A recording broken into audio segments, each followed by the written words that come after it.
Allohni o'zi asrasin, ibodatni qilib endi bir kecha o'ynasak o'ynab qopmiz-da deb beparvolikka berilgan bo'lsa-chi, farishtalar hisob kitob qilib Robbisiga hisobot berayotgan paytida bandan kayfu safoda.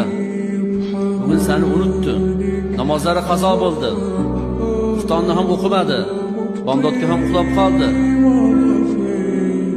Chunki mana bu mashg'ul bo'lgan narsalarni g'aflatda qoldirdi deb xabar bersa, 20-yil buni beibodat deb yozib qo'ying desa nima bo'ladi?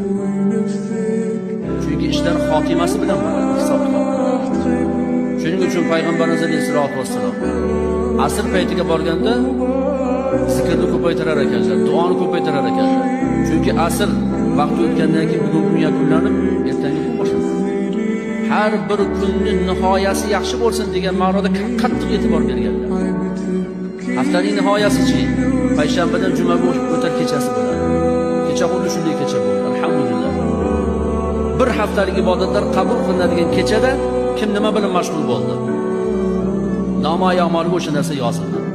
Mana Alloh bergan umr ne'matini isrof qilish, sovurish, yo'qqa chiqarib yuborish. Holbuki kecha nafaqat bir haftalik, agar ta'biri joiz bo'lsa 1 yillik amal yoziladigan payti edi. Daftar yopiladigan payti edi. Ana shu paytdan kim qanday foydalandi? Albatta bu qiyomatga borganda ma'lum.